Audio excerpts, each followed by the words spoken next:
Labas, kaip laikaisi čia Gediminas Grinevičius, verslo treneris ir šiandien noriu su tavimi pasidalinti labai svarbių patarimų apie pavadinimą.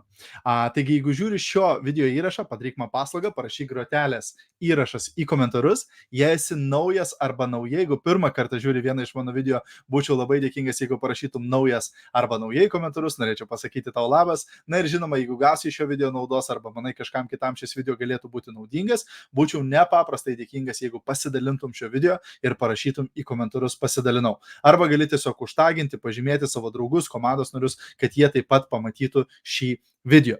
Na ir šio video tema yra, ar pirktum knygą be pavadinimo.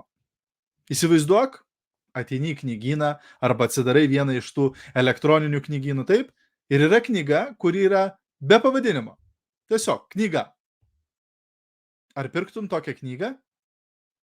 Na, daugelis žmonių tikriausiai pasakytų, na ne, kaip dabar aš pirksiu knygą be pavadinimo, tai aš net nežinau, apie ką ta knyga.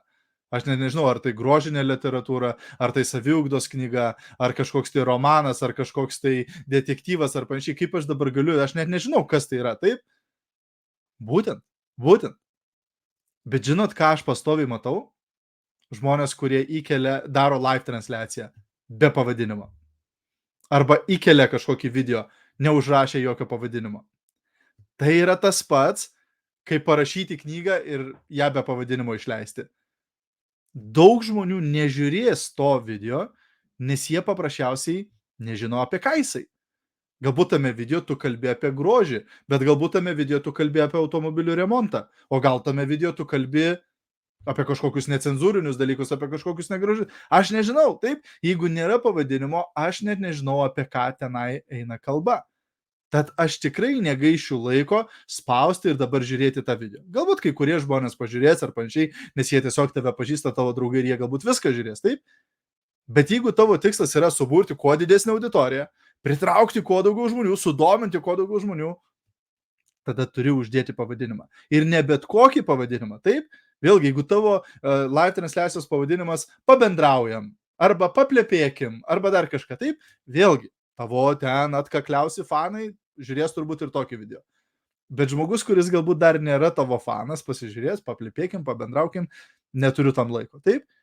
Tavo video ne tik tai, kad video turi turėti pavadinimą, turi turėti pavadinimą, kuris kaip kablys užkabins tą žuvelę, užkabins tavo žiūrovą, kad tavo žiūrovas sakytų, wow, man reikia pasižiūrėti šitą dalyką, wow, reikia pasižiūrėti šitą video, apie ką čia jinai kalbės, kokią čia informaciją pasidalins, taip?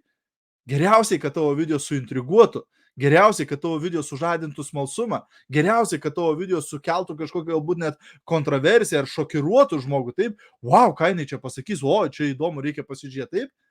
Tada tu pritrauksi daugiau žiūrovų.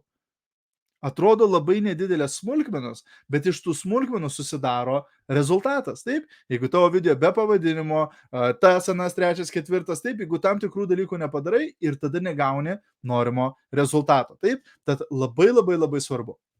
Bet kokį video, kokį tik tai darai, ypač live transliacijas, būtinai uždėk pavadinimą, kuris sudomins žiūrovą, taip? Jeigu rašai postą raštu, tai yra pirma eilutė, tas pats, taip? Pirma eilutė teksto turi sudominti žmogų, taip? Iššaukti kažkokią tai reakciją, taip? Niekada to nepamiršk ir pamatysi, kaip tavo rezultatai tada bus dar geresni. Jeigu buvo naudinga, kaip visą laiką pasidalink, na ir taip pat yra paskutinė savaitė, kada gali prisijungti prie beprotybės stovyklos. Šį sekmadienį duris užsidaro ir jos jau nebeatsidarys iki kitų metų. Jeigu nori gauti geresnius rezultatus savo versle, tai yra dabar tavo šansas prisijungti prie beprotybės stovyklos ir ateinančius 3 mėnesius kartu su mumis padirbėti, kad gautum būtent norimus rezultatus, kad padidintum savo efektyvumą, kad padidintum savo intensyvumą versle.